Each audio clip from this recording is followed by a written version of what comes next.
Hi Bill, I just want to take a few minutes to give you some feedback regarding your charcoal reduction drawings and exercises.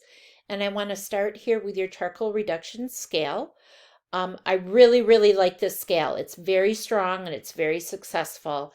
You have a nice middle gray tone of the paper where 4 stays that middle value and you gradually go lighter and then you gradually go darker. These two are quite similar. So I wonder if you could maybe possibly slightly darken this one or possibly lighten this one just a little. But overall, this looks really nice. And you want to make sure that when you go in to do the charcoal reduction drawings of the bags, that you include all of these values, okay? The only value that's given to you is that tone of the paper, that 4th value. So if I look at the single bag drawing here, you've drawn it quite large, which is great, and you've outlined the shape, and you're starting to go add in areas of light and dark that describe the creases. But you have set your bag against a light source here. So without the light source, this bag would look like it's all that middle 4 value, right?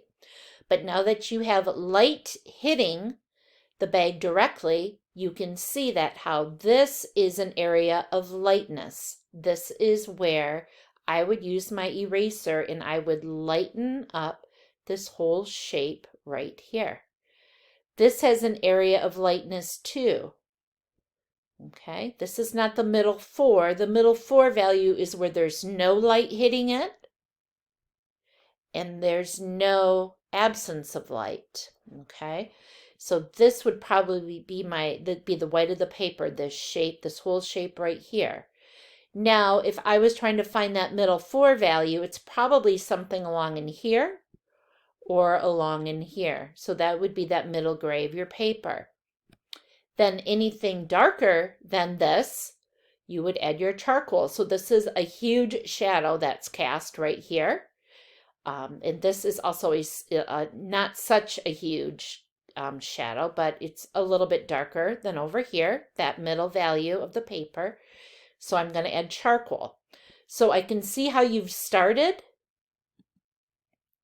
but I want you to think about how you can draw with your eraser to get those larger shapes of lighter areas and how you can go in with your charcoal and describe the shapes where there is an absence of light.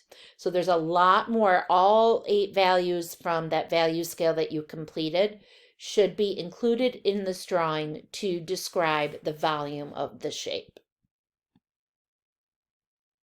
With the mass line gestures in the second focus area, keep in mind that the only thing that I want you to do with these mass line gestures is fill in the entire shape with just one tone of value, okay?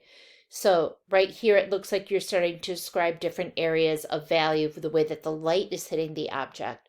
Just let this be all filled in similar to this for all of the shapes and then go in and outline the edges, okay? One of the things that I like about these mass line gestures here is that you're drawing much larger and you're thinking about the full size of the paper, which is great. So with the multi-bag drawing here, one of the first things that I want to mention is that I want you to think about how some of these shapes could go off of the page here. This bag right here doesn't lean into the left, it actually leans out to the right. And it also is much taller than the Von Maur bag, right? The Von Maur bag is shorter. And then if I look at the height of this would actually go off of the page this direction, okay? So think about the size of these in relationship to each other. If I look at this small bag here, this is the smallest. Von Maur is a little bit taller, but it's a lot wider, right? And then this is much taller, okay? And less wide than either of these two. So I'm making those comparisons when I'm kind of mapping out the drawing. Now, also think about how you could add cast shadows so that these shapes no longer appear to be floating in space. And then I want you to be a little bit more gutsy with adding the charcoal and adding the lighter values by erasing with your erasers. So you're drawing with both types of materials. So in looking at the Von Maur, it's a different, like it's got a couple different colors here. I would say that this is probably the middle value of the paper. This would be a little bit darker. This would be a little bit lighter. This I would be using my eraser to completely lighten up back in here because it's much lighter than that middle value. Now these two bags are a little bit darker in color, but you have to determine where's the middle value in this bag. So what if it was right here? So that means everything down here is a little darker. So I would just add charcoal to describe that bottom shape right there. And then I would use my eraser to block out this shape right here. So I'm thinking of value as shapes. I'm not thinking of it as a line. I'm thinking of it as shapes, okay?